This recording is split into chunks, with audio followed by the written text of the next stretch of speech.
You're listening to the Cyberwire Network, powered by N2K.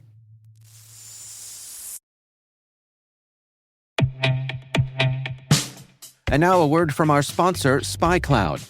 Identity is the new battleground, and attackers are exploiting stolen identities to infiltrate your organization. Traditional defenses can't keep up. SpyCloud's holistic identity threat protection helps security teams uncover and automatically remediate hidden exposures across your users, from breaches, malware, and phishing to neutralize identity-based threats like account takeover, fraud, and ransomware. Don't let invisible threats compromise your business. Get your free corporate darknet exposure report at spycloud.com/cyberwire and see what attackers already know. That's spycloud.com/cyberwire.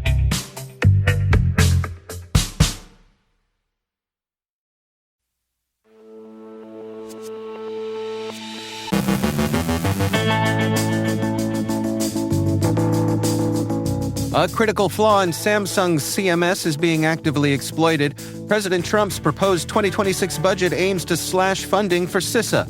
ClickFix malware targets both Windows and Linux systems through advanced social engineering. CISA warns of a critical Langflow vulnerability actively exploited.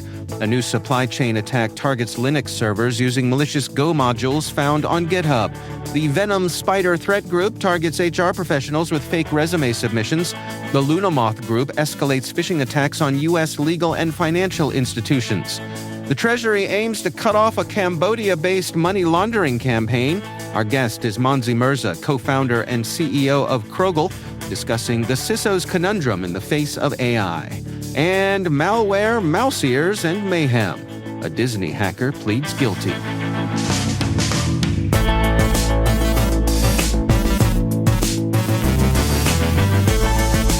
It's Tuesday, May 6, 2025. I'm Dave Bittner, and this is your Cyberwire Intel Briefing.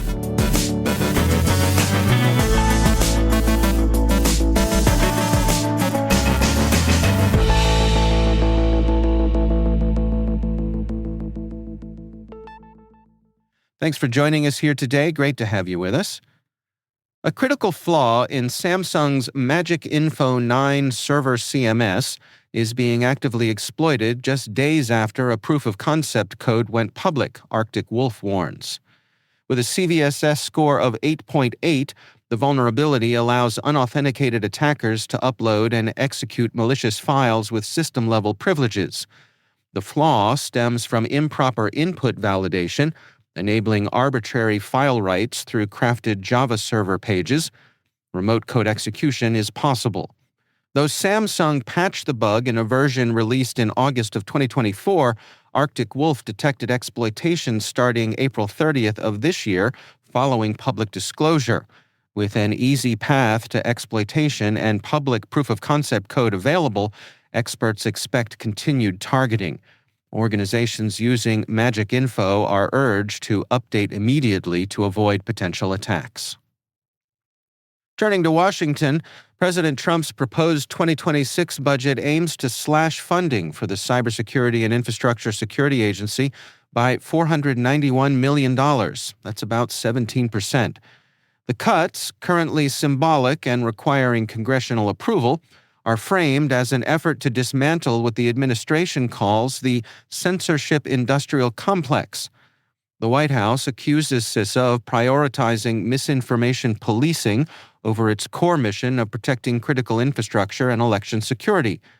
The budget would eliminate programs related to misinformation, international outreach, and public engagement, accusing them of violating free speech and mismanaging resources. The move follows Trump's long-standing, unfounded claims that the 2020 election was stolen. CISA's minimal presence at this year's RSA conference and a surprise keynote by Homeland Security Secretary Kristi Noem signal the agency's shifting status. While CISA faces cuts, the Department of Homeland Security would see a $43 billion increase for border security and deportations. TSA and FEMA are also targeted for reductions, sparking early resistance from lawmakers. A new malware campaign dubbed ClickFix is targeting both Windows and Linux systems through advanced social engineering. Hackers have created convincing Ministry of Defense website clones in multiple countries, tricking defense workers into downloading fake security updates. The malware, first seen in April of this year, spreads via spear phishing emails and uses spoofed domains with slight misspellings to appear legitimate. Once installed, it exploits system-specific vulnerabilities, using a hidden PowerShell task on Windows and a fake service on Linux to maintain access and steal data. ClickFix's realism and cross-platform design make it hard to detect. Researchers at Hunt.io uncovered the campaign after spotting suspicious traffic from defense contractor networks. Security agencies have since confirmed breaches at several mid-level contractors and 2 government agencies.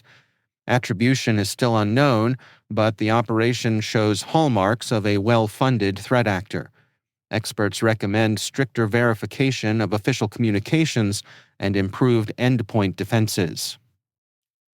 CISA has issued an alert about a critical Langflow vulnerability actively exploited in the wild.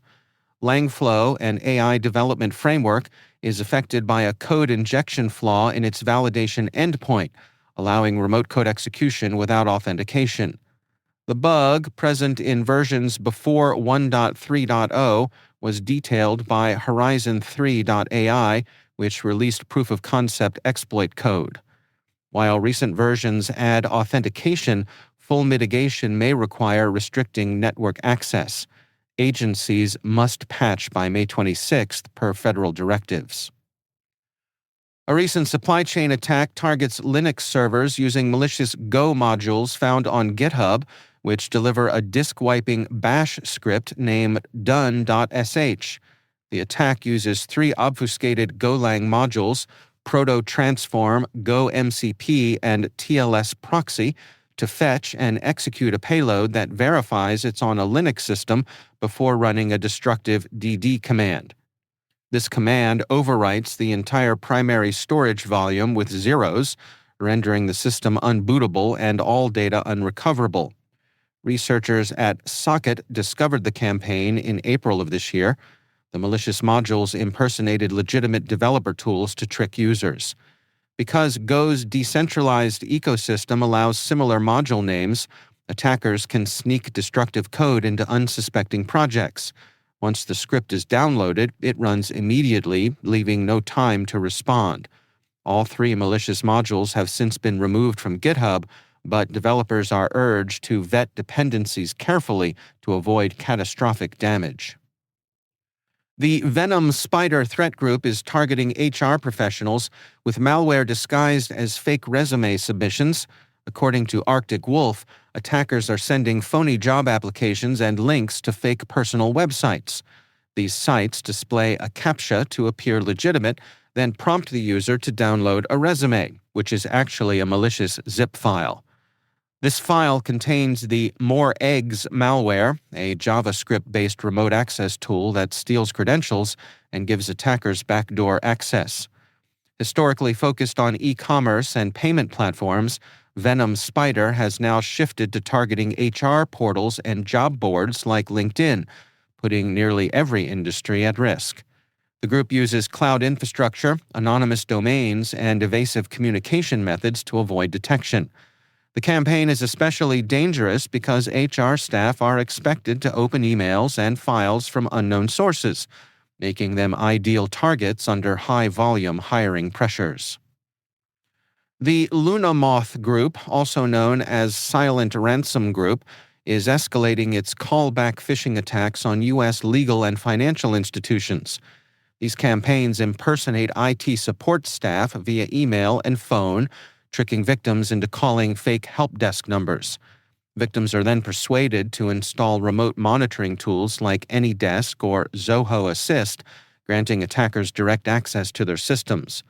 Luna Moth avoids malware, relying entirely on social engineering. Once inside, they search for sensitive data and exfiltrate it using tools like WinSCP or rclone. The attackers then extort victims, threatening to leak stolen data unless ransoms are paid. The group has registered dozens of typo-squatted domains to support this scheme and remains difficult to detect due to its use of legitimate software.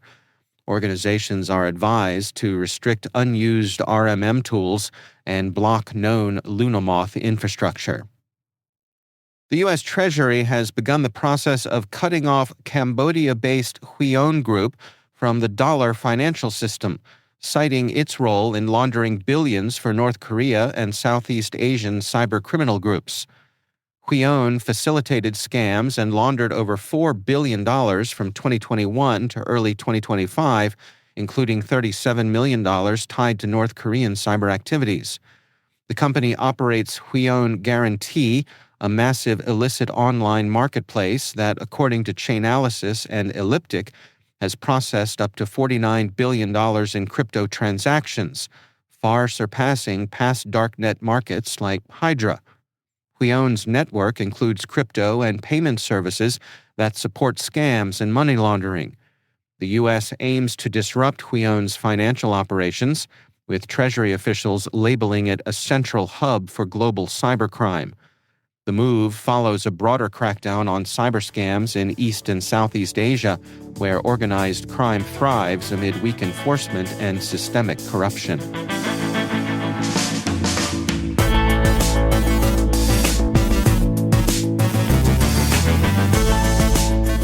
Coming up after the break, my conversation with Monzy Merza, co-founder and CEO of Crogl. We're discussing the CISO's conundrum in the face of AI, and malware, mouse ears, and mayhem. A Disney hacker pleads guilty. Stick around.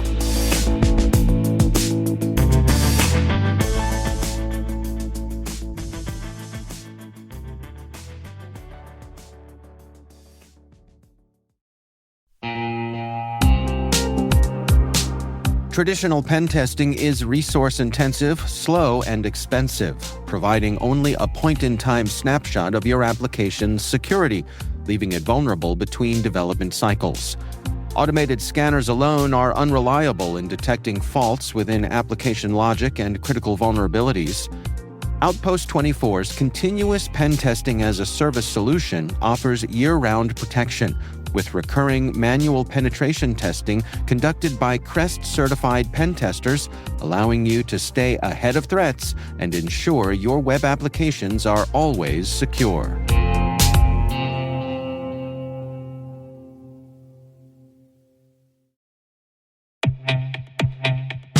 And now, a word from our sponsor, Black Kite.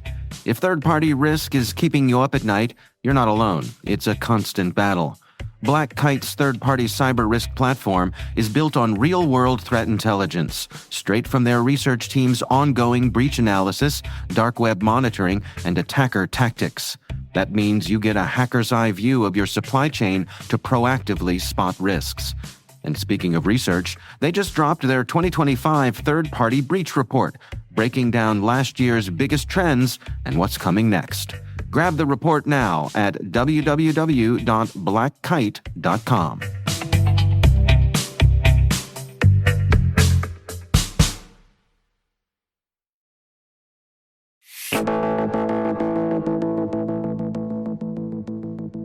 At last week's RSAC conference in San Francisco, I caught up with Monzy Merza, co-founder and CEO of Crogl.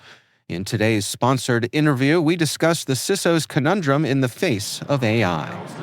And we are here at RSAC 2025, and joining me, I feel like it's old home week. Nice to speak once again with Monzy Merza. Today you are with Crogl. You're the CEO and co-founder of that company. We spoke, of course, in your past. You were with Splunk for many, many years. It's great to have you back. Yeah, great to be back. Good to see you. So let's start off, just for folks who may not be familiar with the new company. How do you describe it? Crogl works on tickets. It's a autonomous analyst. It's a knowledge engine that investigates alerts, executes threat hunts, and documents all of its work. So when you have thousands of alerts coming in, you need someone or something to look at those alerts and operate on them so the analysts can really focus on things that are important. Well, take me through the journey here. I mean, as you and your colleagues were thinking about starting this up, and is this a thing? Would this work? What was the problem that you thought you could solve? What was the itch that you thought you could scratch? So I was an executive at Databricks for many years, and then I had this idea to do something. So instead of starting a company, I actually went and worked for one of the largest banks in the world. And I really wanted to feel the pain of security operators, because I thought surely, by 2023, these problems have been resolved. And two big surprises, which caused us to really focus Crogl in the way that we did. The first big one was, analysts told us over and over again that the tools were in their way. And leaders said, well, I don't have enough people. So we found that's an interesting juxtaposition. And we said, what if we created a product that would make every security analyst as effective as the entire team? Now, for the analysts listening in the room, right, they know that's a ridiculous proposition. But then the question is, what would have to happen? So that was the nexus point to start to create Crogl, to say, what would we have to build to really enable and empower the analysts to really exercise their intuition and be as good as they want to be without creating a tool that actually impedes them. And that's how we started to work on Crogl, and we started 2 years ago. Well, so help us understand, when you say the tool's getting in the way for the analysts, what does that look like day to day? What's that frustration there? Yeah, so I learned this firsthand because I went into a very sophisticated organization as an analyst. So when an alert comes in, usually you have lots and lots of tools at your disposal to go and investigate the alert. You might have something sitting in a data lake. You might have something sitting in your EDR system. So just within those two capacities, now I have to know how to write a query against my data lake, and then I have to extract that out, and then I have to know how to write a query against my EDR system, and now I got to connect these two. We're just at 2 right now. Average organization has 45 plus security technologies and tooling. So the tool is in the way in the sense that now I have to know all the schemas. I have to know where all the data sits, where the different types of data sits, and then I have to integrate the results that I'm getting. Even though I know what to do, I know how to investigate a malware alert, but what I can't remember as a human is, where is the data? Where do I go first? Where do I go next? How do I write the query?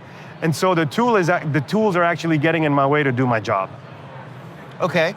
And so what does the other side of that look like? What sort of things are you all providing to get rid of those barriers? So we sat down and we said, okay, if we want to make every analyst as effective as the entire team, what laws of physics will we have to break? So the first one, we said, okay, if you really want to do this, you have to have a system that says you don't have to normalize your schema.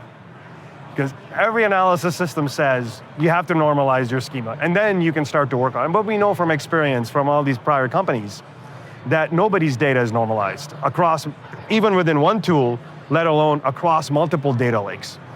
And so that was number one. So we said, okay, we have to build a system that does, so we built a knowledge graph that creates a semantic layer on top of the enterprise data lakes, so that if something is called source IP over here or sashimi over there, it doesn't matter. We can still help the analyst execute that query without having to write the query language for those two systems, because we now have understanding.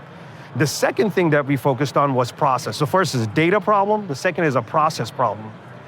What do analysts know? Well, they know what to do, but they want it to be repeatable, because Bob wants to share his work with Alice, and between the two of them as a team, they do better work. So create a mechanism to learn a process from Bob's work and learn a process from Alice's work, such that when the third person comes in, they can benefit from the work of those two people. So data and process, and those are the two building blocks on which the whole system that we created is built. Let's shift gears from the analyst to the CISO. How is this sort of thing a lifestyle upgrade for the CISO? Oh, yeah, so I think from a CISO point of view, when I talk to CISOs and our customers, they are telling us their biggest challenge is they're looking at a bandwidth problem. And what they mean by that is that yesterday, let's say, before the emergence of AI in the general context, they had, let's say, 1,000 users or 5,000 users in their organization. And so the security teams were doing work to protect those 5,000 users or those 20,000 customers. Now that AI is a part of the equation, the amount of work that any given user can do, or the amount of expectation and work that any given customer is doing, has increased by a very large order of magnitude. So it's almost analogous to what they're saying is, I have 10 times more customers, I have 10 times more users. So now I have to protect in that environment. And these CISOs were already encumbered by not being able to respond to alerts. I mean, the thousands of alerts that they were receiving before. Now all of a sudden there's a whole bunch more. So now they have this bandwidth issue of how do I respond to this increase? Their budgets are not increasing, but they want to respond to this. So they're saying, well, I need something to actually do the job. So when I go and talk to them, they're like, don't talk to me about AI. That's fine. You have AI, everybody has AI, it's all good. Don't talk to me about AI. Talk to me, what are you actually going to do? And so our mantra is very simple. Crogl works on tickets. And so that the analysts can focus on things that are really important, and the work can actually be done for you. And so it's that bandwidth issue. Now, why is that a bigger, broader issue? So when I ask them, okay, so what are your choices then? So they're telling us their choices are, one, well, I could try to build this capability in-house. And they understand if they're in a manufacturing business or the government agency, their job is not to build products and maintain products over their life cycle. They're like, well, I tried. And then I asked them, well, why are you trying this by yourself? And they say, well, my SIM experiment failed, or my SOAR experiment failed. I'm not really trusting the industry to see the path forward, so I'm going to do this on my own because I haven't seen anything that actually works. And then the second part of that is, okay, well, then why don't you go do it? And they say, no, we don't really want to do it. We need a system to do this for us. Okay, well, what do you need? And that's where we got the interest of them telling us, we need a system that appreciates the fact that data is not normalized, and we need a system that creates reproducible outcomes, that is rooted and anchored in processes. And so that's what we're building. You mentioned a couple of times the benefit of separating yourself from the need to have the data normalized. Can we dig into that a little bit? Yes. Explain that to me. So, as an analyst, when I go, if I'm working on something, I have to touch lots and lots of systems. Each system has a different schema, and and a different query language. And so I have to learn that, and I have to memorize that. And so the conventional wisdom has always been, whether you look, anyone who's selling a data lake or has a data lake product says, well, just put all your data in this one data lake. Now, what we are experiencing now is that's not true. People are living in cloud, multi-cloud, hybrid. So that's the problem statement. So now the question is, okay, how are you going to learn this? So we built a system that essentially builds this knowledge graph across all these different data lakes. And the way we do that is we're essentially emulating the way the analysts work. Because the analyst doesn't say, oh, data's not normalized, sorry, can't work here anymore. Right. They work through the problem. And so we talked to tons and tons of analysts, say, how do you work through the problem? And so they explained to us, and we essentially patent this ability now, and we have a patent for this, to go in and connect to a system and learn what kind of data is in that system, and learn how that data is related to another data set in another system. And so we're creating this semantic layer of knowledge across, so that the analyst now doesn't have to remember anything. I see. So this is work that the analysts were already doing, maybe without even realizing it, all of these, adapting to all these different systems, so you take that burden off of them. Yes. And so they can cross-talk. Yeah. That's really interesting. Well, it is RSA, it is 2025. You said the magic word, AI. Hopefully I didn't say it too many times. No, right? Is there an AI component that folks should know about?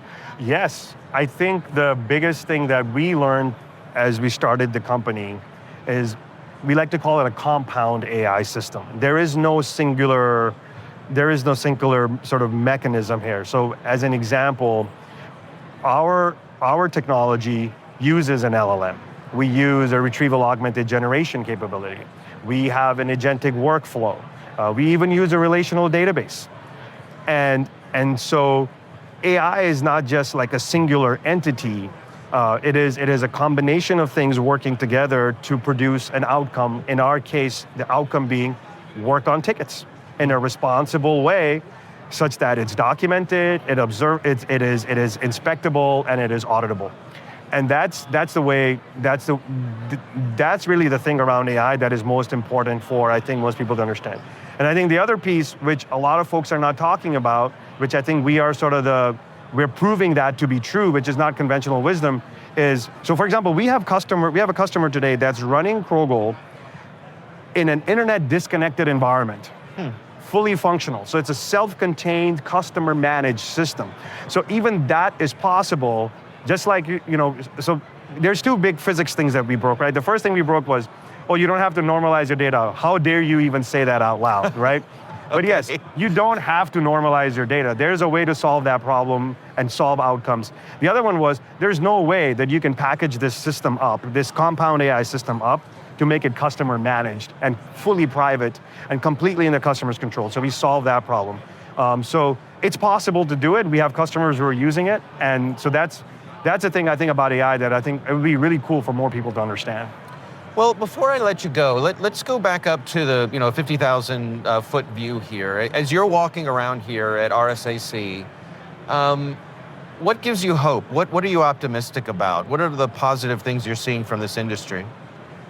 Well, first, I see still a lot of interaction, a committed community that is yet at another inflection point. Like we have the mobile inflection point, the high-speed networks inflection, big data inflection point. We're at this AI inflection point, and this community has always been ready to take on the unknown. And there's so many people that have had so many conversations in meetups and on panels and different discussions. The community is ready to work and to look forward, both from the perspective of what will AI be used for to help protect, but also what will AI be used for to bring together a new environment and a new ecosystem for us. So that is very energizing for me, and I see that that's very energizing to a lot of people. Yeah. All right. Well, Monzy Merza is CEO and co-founder of Crogl. Monzy, thank you so much for taking the time for us. Thanks for having me, Dave. It's a pleasure talking to you again. Yeah, take care. Yeah, thank you.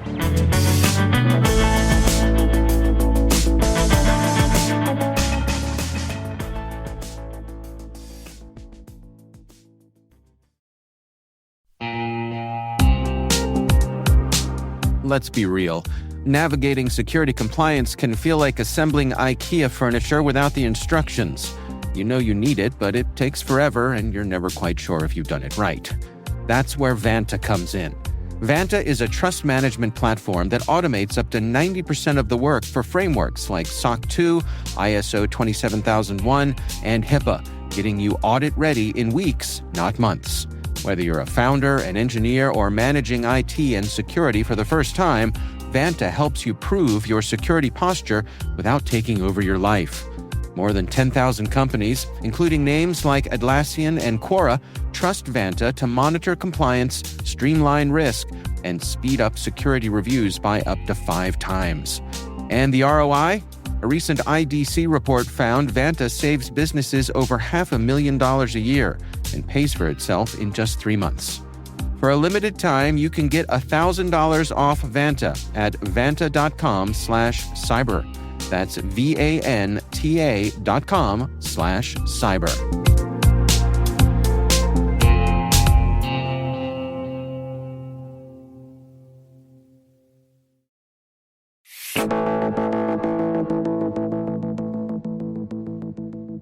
And finally, in a tale worthy of a Disney villain, 25-year-old Californian Ryan Kramer, alias Nullbulge, pled guilty to hacking into Disney's Slack and stealing 1.1 terabytes of internal data.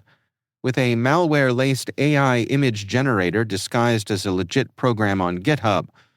One unsuspecting Disney employee downloaded the malware, unknowingly handed over his digital keys, including those stored in 1Password. Kramer used them to sneak into Disney's Slack like a tech-savvy Ursula, grabbing data from nearly 10,000 channels.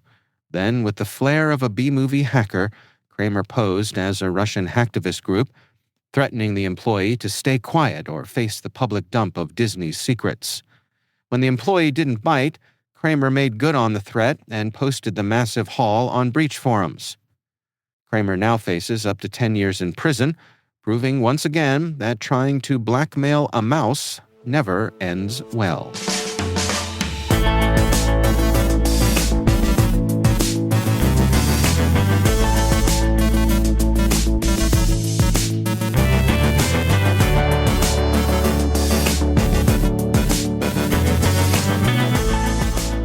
Again, that's the Cyberwire.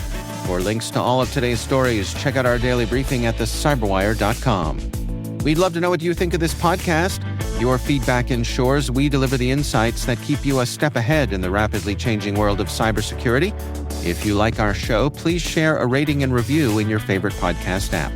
Please also fill out the survey in the show notes or send an email to cyberwire@n2k.com. N2K's senior producer is Alice Carruth. Our Cyberwire producer is Liz Stokes. We're mixed by Trey Hester, with original music and sound design by Elliot Peltzman. Our executive producer is Jennifer Iben. Peter Kilpie is our publisher, and I'm Dave Bittner. Thanks for listening. We'll see you back here tomorrow.